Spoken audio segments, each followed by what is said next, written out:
Hello everyone, welcome to another video.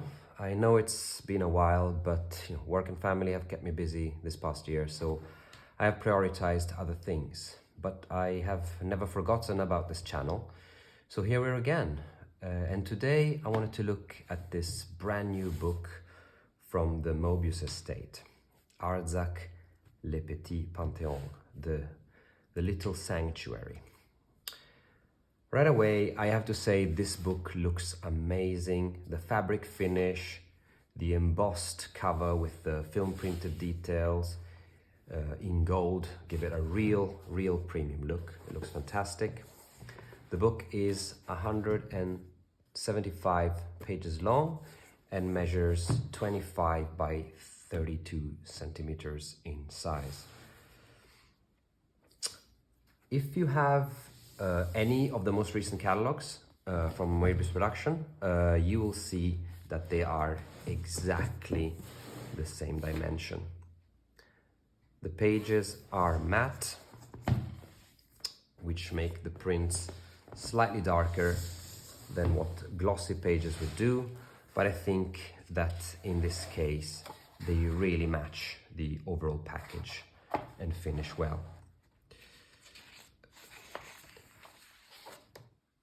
So yeah, here it is.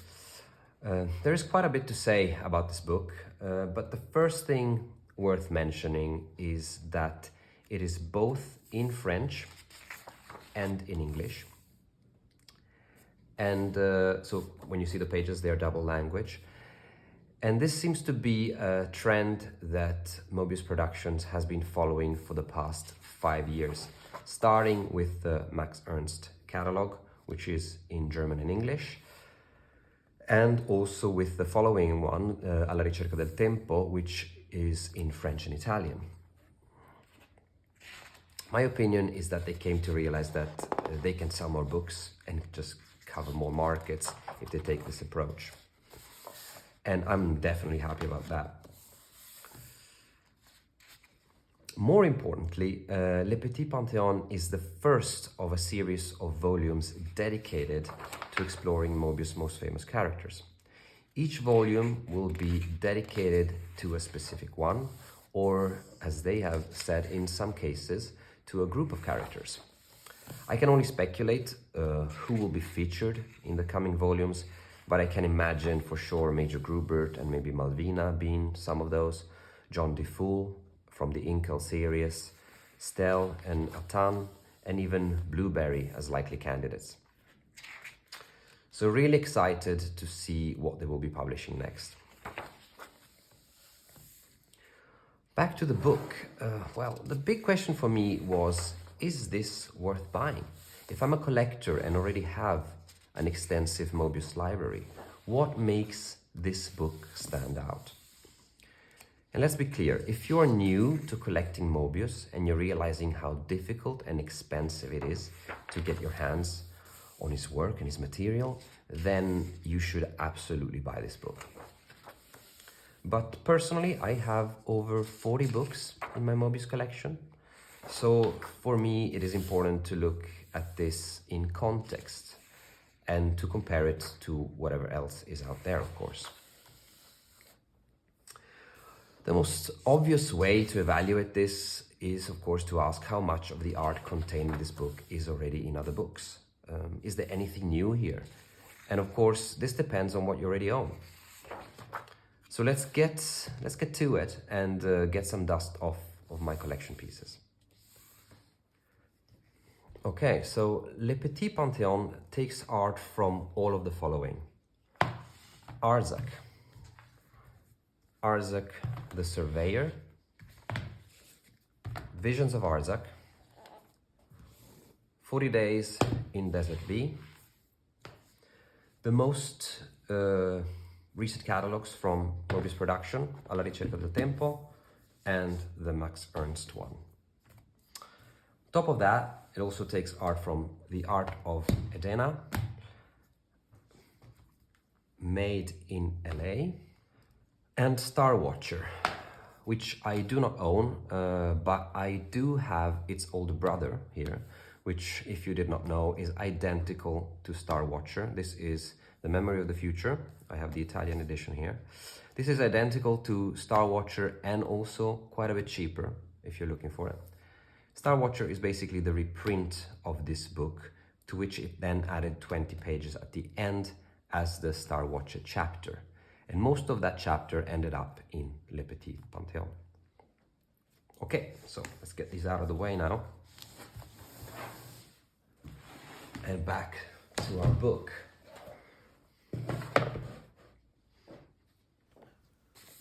So if you have all of these, you probably cover 1/3 of the art in this book. The rest is art that I personally have never seen before, or maybe occasionally seen online on some Pinterest board or Reddit sub.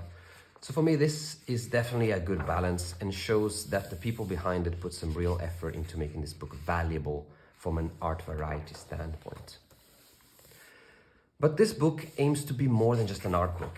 It aims to explore the birth and developments of the Arzak character through the years, and does this by structuring the book into 8 chapters, which dive into the main facets and version of Arzak.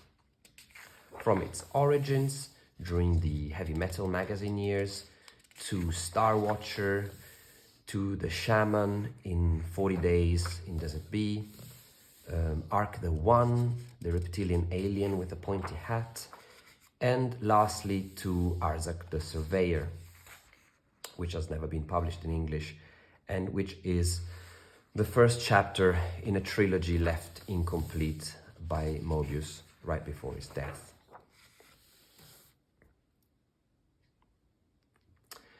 These chapters also touch upon Arzak as an archetype for the warrior, the shaman, the mystic, the meditator, etc.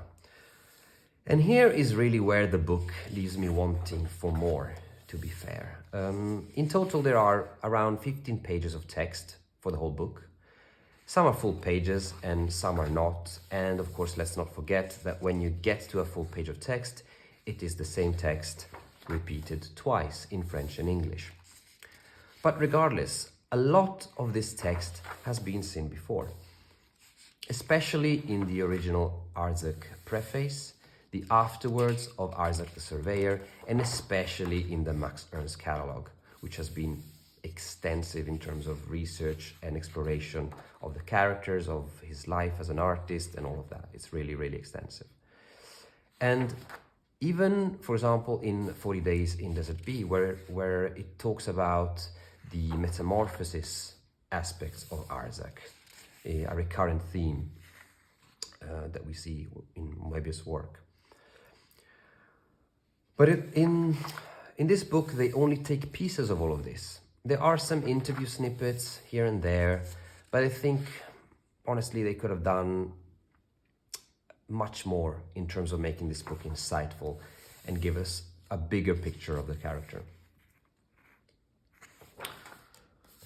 For the rest, a lot of these paragraphs are very vague and go on tangents to talk about what this could be and what that could represent, but it's not really something you will remember once you turn the page. So text-wise, there was nothing really new to discover here for me personally as a collector, except for one golden piece of information which I've never heard about. And here it comes. I thought I'd just read it directly.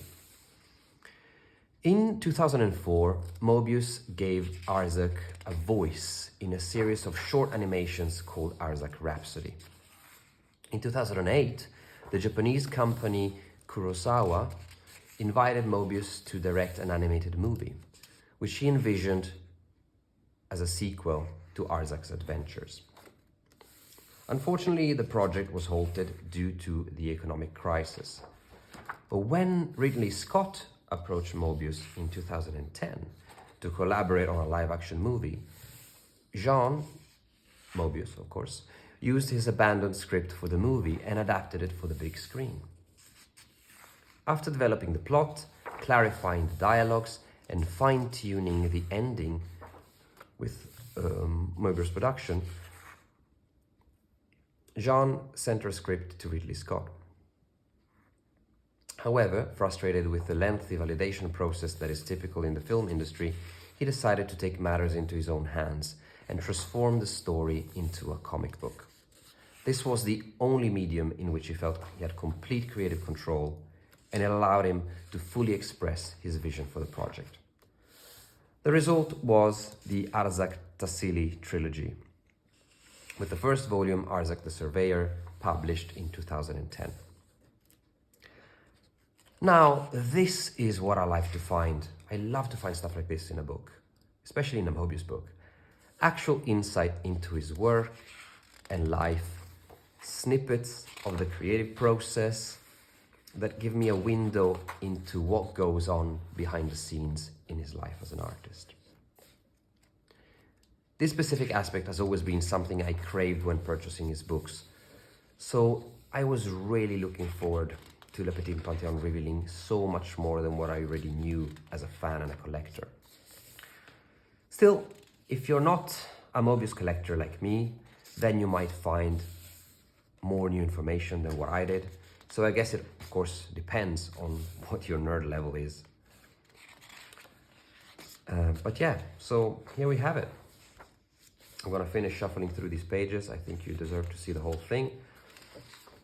And again, overall, a great book, a really good variety of art, really well packaged. The print quality is great. Some things I've never seen before. I was really, my only hope was really to get a bit more in terms of insights and history on this character. I really think that if you want to pick one art book of all the ones that are available, that gives you not only a great spread in terms of what kind of art is reproduced, but also a really good dive into Moebius as an artist, where he came from, his upbringing, his growth, his styles, where they come from, his life in general, and also a good analysis of the characters he created and his creative arch. I think you should absolutely go for the Max Ernst catalog. I think of all the books I have, this is really the most comprehensive one. It's really, really, really great, and I really recommend it. But regarding this book, it's really good, well packaged. I liked it. I love having it in my collection. I'm definitely not going to sell it. So yeah, that's it from me. Thanks for watching, and I'll catch you at the next review. Have a good one. Bye.